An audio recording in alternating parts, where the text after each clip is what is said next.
एक शाम प्राची टीवी पर सीरियल देख रही होती है। तभी उसकी सास वहां आती है। अरे सीरियल में तो ऐसे मग्न है जैसे आज रात का खाना पड़ोसी आकर बनाएंगे। मुझे पता ही नहीं था आपने अपने बेटे की शादी पड़ोस में भी की हुई है। हैं? मतलब?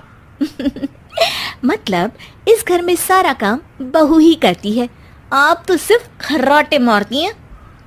अच्छा जी, फिलहाल तो तुम आराम फरमा रही हो, चलो जाओ, ये मेरे टीवी देखने का समय है। आहा, इसीलिए मुझे भगाया जा रहा है। सॉरी, अब तो बिल्कुल नहीं जाऊंगी।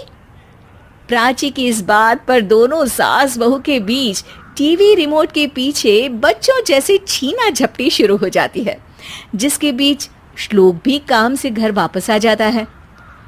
हाँ, आज मेरी चूहे बिल्ली की जोड़ी किस बात पर झगड़ रही है? अरे तेरे बीवी मुझे टीवी ही नहीं देखने दे रही।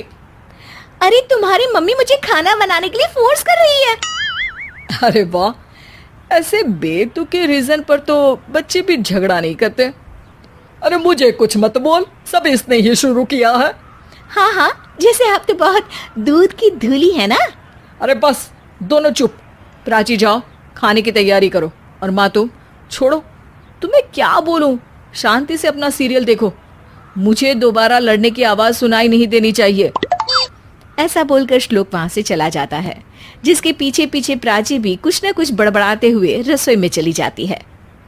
हाँ हाँ, सासू जी को तो कुछ बोलेंगे ही नहीं, बस मुझ पर ही हुक्म चलता है, खाना बनाओ, जैसे मैं इनके घर में खाना बनाने के लिए आई हूँ। इसी तरह शाम बीतती है और रात को श्लोक और प्राची की सास खाना खाकर सोने चले जाते हैं, लेकिन प्राची गुस्से में कुछ खाए बिना काम में ही लगी रहती है। इस घर में किसी को घंटा फिक्र नहीं पड़ता, मैं खाऊं या भूखी रहूं। प्राची कुछ देर के लिए रसोई से बाहर जाती है और जैसे ही वापस आती है तो वहां दूध का भरा ग्लास देखकर हैरान रह जाती है। फिक्र पूरी है, बस दिखाना नहीं है। प्राची दूध पीकर सोने चली जाती है और अगली सुबह एक बार फिर सास बहू का कार्टून नेटवर्क स्टार्ट हो जाता है। ये तुमने ही किया है। अरे अजीब जबरदस्ती है, मैं बोल रही हूँ मैंने कुछ नहीं किया। दोनों ने मिलकर पूरे घर को पागल खाना बनाया हुआ है, यहाँ कोई नॉर्मल इंसान तो रह ही नहीं सकता, इसीलिए अब पड़ोसी क्या रिश्तेदार भी घर आने से कतराते हैं। और सुन बेटे, तू भी चंगा, तेरी माँ भी चंगी, तेरी बीवी भी चंगी, रिश्तेदार। हाँ जी, आपको नहीं पता क्या, गंगाधर ही शक्तिमान है, रिश्तेदार ही। हाँ हाँ,